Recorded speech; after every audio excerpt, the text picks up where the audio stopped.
Hello students. हम लोगों ने गत्यात्मक विकास वाला चैप्टर हमारा चल रहा है और अब मैं उसी को आगे कंटिन्यू करेंगे। हम लोग गत्यात्मक कौशल के विषय में पढ़ रहे थे। गत्यात्मक कौशल मैंने आप लोगों को बताया था कि गत्यात्मक कौशल जो होते हैं इनको हम उनका क्या महत्व है, ये हमारे किस काम आते हैं। तो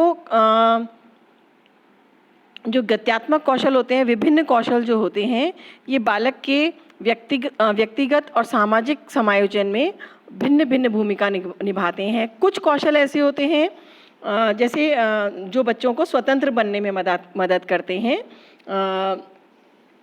जबकि कुछ ऐसे होते हैं जो उनको दूसरों के साथ समायोजन करने में मदद करते हैं। तो क्या कार्य हैं इन गत्यात्मक कौशल के? कार्यों के आधार पर इनको 4 श्रेणी में बांटा गया है।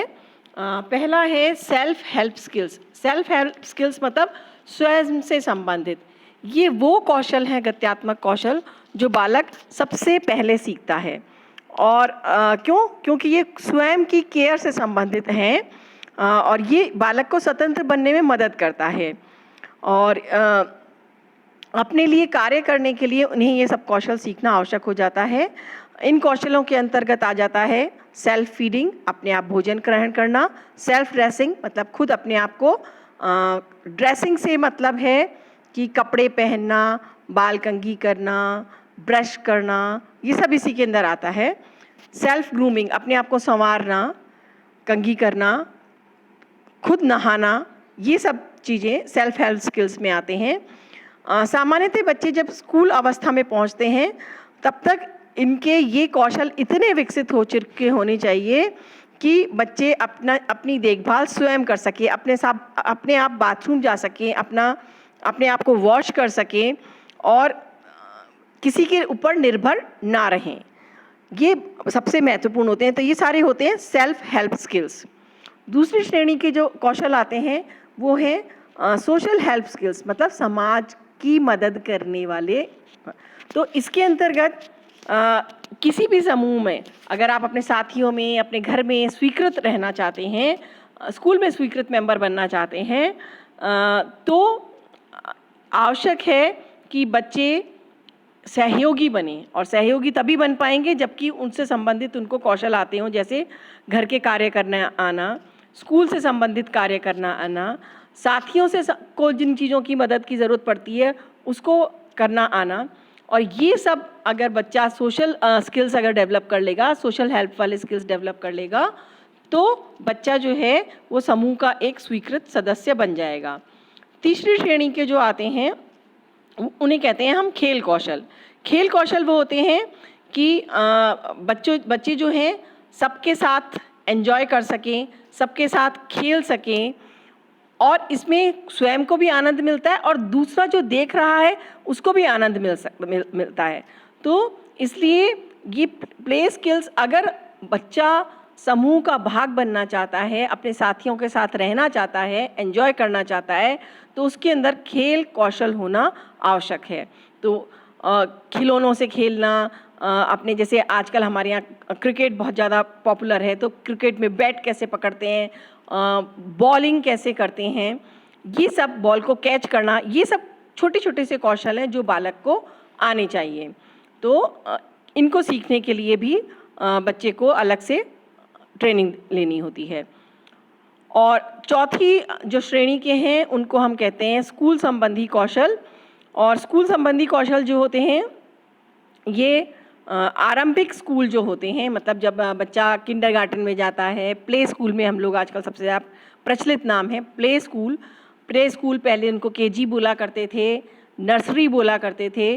तो इन सब क्लासेस जो है इसमें वो सारे गत्यात्मक कौशल जैसे कि लिखना, ड्राइंग बनाना, पेंटिंग करना, क्ले से खिलौने बनाना, डांस करना इत्यादि, ये सारे स्किल अगर बच्चे ने सीख लिए स्कूल जाने से पूर्व ही, तो बच्चा स्कूल में बहुत अच्छी तरह समायोजन कर पाएगा और उनका फिर एकेडमिक्स में, जिनको हम कहते हैं कि उनके नंबर भी अच्छे आएंगे, ये सब चीज़ें भी उनके उसमें उनको लाभ मिलेगा और उसके अलावा जो पढ़ने लिखने के अलावा भी जो गतिविधियाँ होती हैं बालक उसमें भी फिर सफल हो जाएगा। इसलिए ये चारों श्रेणी के कौशल बालक को सीखने आवश्यक होते हैं। और आप देखिए इन सभी कौशलों के विषय में यही बताया गया है कि ये सारे कौशल बच्चे को स्कूल जाने से पूर्व, स्कूल से मतलब यहाँ पर औपचारिक शिक्षा से, औपचारिक शिक्षा आरंभ होती है जब प्रथम कक्षा में बालक आता है। तो प्रथम कक्षा में प्रवेश से पहले बालक को ये सारे कौशल आ जाने चाहिए, अच्छी तरह से करने आ जाने चाहिए, जिससे वो स्कूल में बेहतर समायोजन कर सके। अब मैंने आपको देखो बच्चों, ये चार्ट जो है इसके माध्यम से मैंने आपको बताने की कोशिश की है कि किस अवस्था के बालक कौन से कौशल किस अवस्था में सीख लेते हैं। देखिए इसको जूम करके मैं आपको दिखा रही हूँ। 3 से 4 वर्ष की अवस्था में बच्चा उल्टा चलना सीख लेता है, इनको हम कहते हैं पद कौशल, और साइड टू साइड चलना भी सीख लेता है। इसके अलावा सीढ़ियाँ चढ़ना सीख लेता है और ट्राइसिकल चलाना सीख लेता है। और अगर हम सूक्ष्म कौशल की दृष्टि से देखें तो बच्चा जो है अपनी किताब के पन्ने पलटना सूक्ष्म कौशल है बच्चों। सूक्ष्म मांसपेशियां जो हैं हमारी उंगलियों की मांसपेशियां होती हैं, तो अपने किताब के पन्ने पलटना, अपने कपड़ों के बटन लगाना और खोलना, और क्रेयॉन को सही ढंग से पकड़ना। क्रेयॉन क्या होते हैं बेटा, आप लोग जानते होंगे सब, मोम के रंग जो होते हैं जिनसे बच्चे करते हैं, क्योंकि वो बड़े आसान होते हैं बच्चों को उनको पकड़ना, इसलिए सबसे पहले बच्चों को क्रेयॉन दिए जाते हैं पकड़ने के लिए, तो वो क्रेयॉन को सही ढंग से पकड़ सकता है। फिर 4 से 5 वर्ष की अवस्था में बच्चा एक टांग के ऊपर कूद सकता है, जिसको हम कहते हैं लंगड़ी टांग, है ना। फिर एक सीधी लाइन रेखा के ऊपर चल सकता है और अपने पंजों के बल भी चल सकता है। और इसी अवस्था में जो सूक्ष्म कौशल बालक सीखता है वो है नाइफ और फोर्क। ये क्योंकि विदेशों में होता है, अपने यहाँ फोर्क कांटे छुरी से खाना कोई आवश्यक नहीं होता, अपने यहाँ बच्चा केवल अपनी चम्मच वगैरह से खाना सीख जाता है, और मोती के अंदर धागा पिरोना भी सीख जाता है। इस अवस्था में बच्चों को ये कार्य गतिविधि बहुत करवाई जाती है नर्सरी स्कूल वगैरह में, कि मोती के अंदर धागा पिरोना। स्टिफ सा धागा दे देते हैं, जैसे अपने नायलॉन के होते हैं धागे वगैरह। इससे बच्चे का क्या होता है बेटा, आँख और हाथ का समन्वय, आँख और हाथ का समन्वय करना बच्चा सीखता है, पहली चीज़।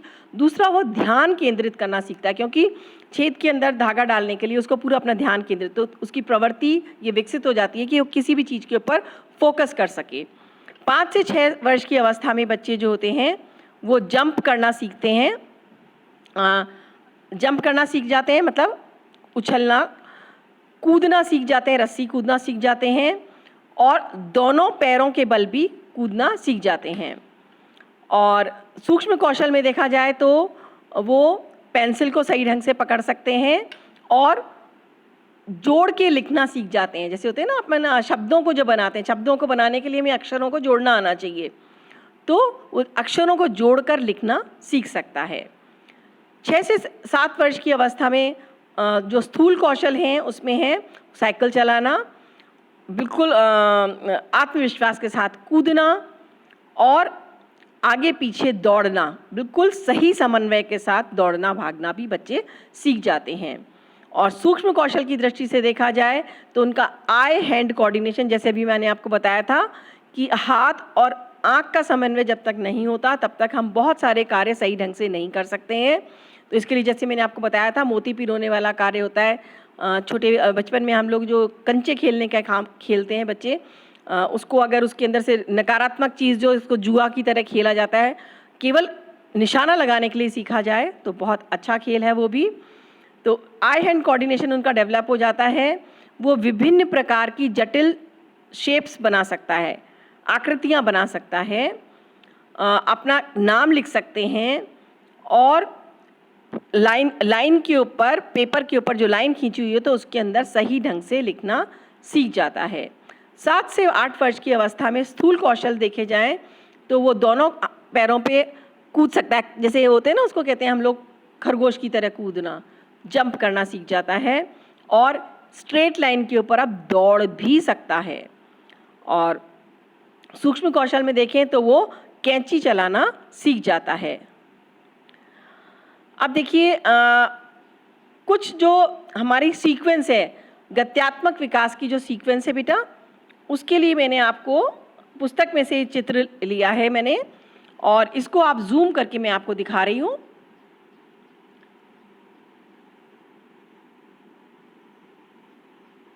ये देखिए सीक्वेंस ऑफ मोटर डेवलपमेंट इसमें लिखा हुआ है। इसमें अलग अलग क्षेत्रों का है।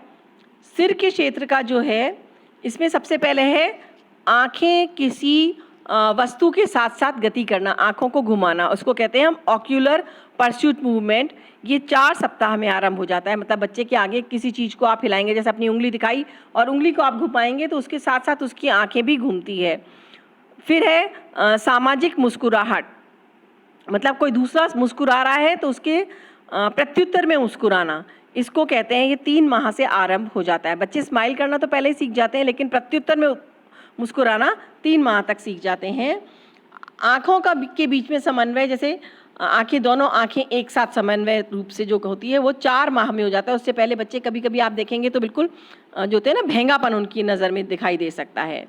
फिर है वो अपने सिर को ऊपर उठा सकते हैं।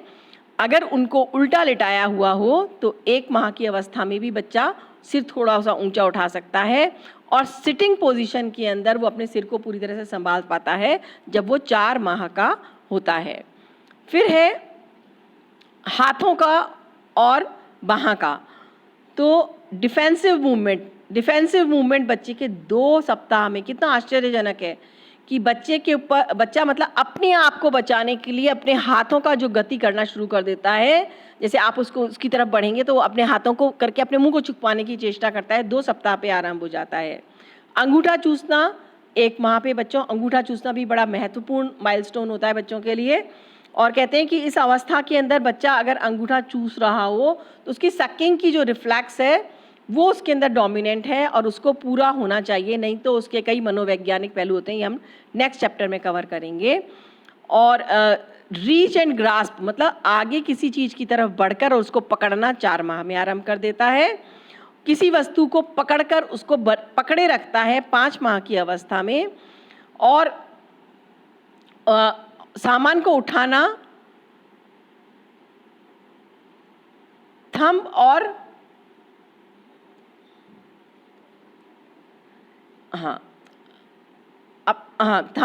अब जो पिंसर ग्रास्प मैंने आप लोगों को बताया था, उंगली और अंगूठे को आमने सामने रखने का, इसमें 8 से 9 माह में बच्चा ये कार्य सीख जाता है। फिर धड़ के क्षेत्र के जो उसके कौशल होते हैं, गत्यात्मक कौशल है, वो है करवट लेना या पलटना। तो अगर उसको साइड में लिटाएंगे तो वापस वो बैक की तरफ, पीठ की तरफ 2 माह में पलट सकता है। पीठ के बल से साइड में वो 4 माह में पलट सकता है, और पूरा करवट गोल गोल घूम सकता है 6 माह की अवस्था में। ठीक है। बैठना जो है वो 4 माह की अवस्था में बैठना सीख लेता है, अगर उसको पकड़ के बिठाया जा सकता है। सपोर्ट के साथ में 5 माह की अवस्था में, बिना सपोर्ट के, इन्होंने 9 माह लिखा है लेकिन बच्चे अपने यहाँ आजकल 6 से 7 माह की अवस्था में बच्चे बैठना आरंभ कर देते हैं। फिर धड़ के क्षेत्र में हमारे बॉवल मूवमेंट, मल मूत्र निष्कासन पर नियंत्रण जो है, तो जो उसका मल निष्कासन पे है वो 2 वर्ष में होता है, और उसका मूत्र निष्कासन के ऊपर 2 से 4 वर्ष की अवस्था में बच्चों का होता है। बेटा इसमें टॉयलेट ट्रेनिंग का भी बहुत महत्व होता है कि पेरेंट्स कैसे ट्रेनिंग दे रहे हैं। अगर ट्रेनिंग देते हैं तो बच्चे उसको जल्दी सीख जाते हैं। फिर लेकिन ट्रेनिंग देने का मतलब ये भी नहीं है कि आप 2 महीने के बच्चे से या 6 महीने के बच्चे से अपेक्षा करें। आयु के अनुसार अगर ट्रेनिंग दी जाए तो बच्चे जल्दी सीख जाते हैं। अब पैरों के क्षेत्र का जो है वो है पीछे खिसकना। मतलब बच्चे, आपने कभी देखा है जब वो घुटनों चलना शुरू करते हैं, उल्टा पहले लेट जाते हैं और पीछे खिसकते हैं, तो ये 6 माह की अवस्था में हो जाता है। और घुटनों चलना जो है उसका वो 7 माह की अवस्था में हो सकता है, 7 से 9 माह की अवस्था के बीच में होता है। और अपने चारों हाथ पैरों पर जानवर की तरह चलना जिसको हम कहते हैं, वो 10 माह की अवस्था में हो सकता है। खड़ा होना बच्चा 8 माह की अवस्था में सपोर्ट के साथ में, मैंने कल आपको बताया था, पलंग या कोई भी डोली मिलती है उसके सपोर्ट के साथ वो खड़े होना शुरू कर देते हैं। बिना सपोर्ट के 11 माह में, और चलना शुरू कर देते हैं 11 माह में, और बिना सपोर्ट के 12 से 14 माह में। तो ये सारे हमारे जो कौशल हैं इनके विषय में मैंने आप लोगों को बताया है। अब इसके आगे हम नेक्स्ट वीडियो में, नेक्स्ट लेक्चर में कवर करेंगे। ओके।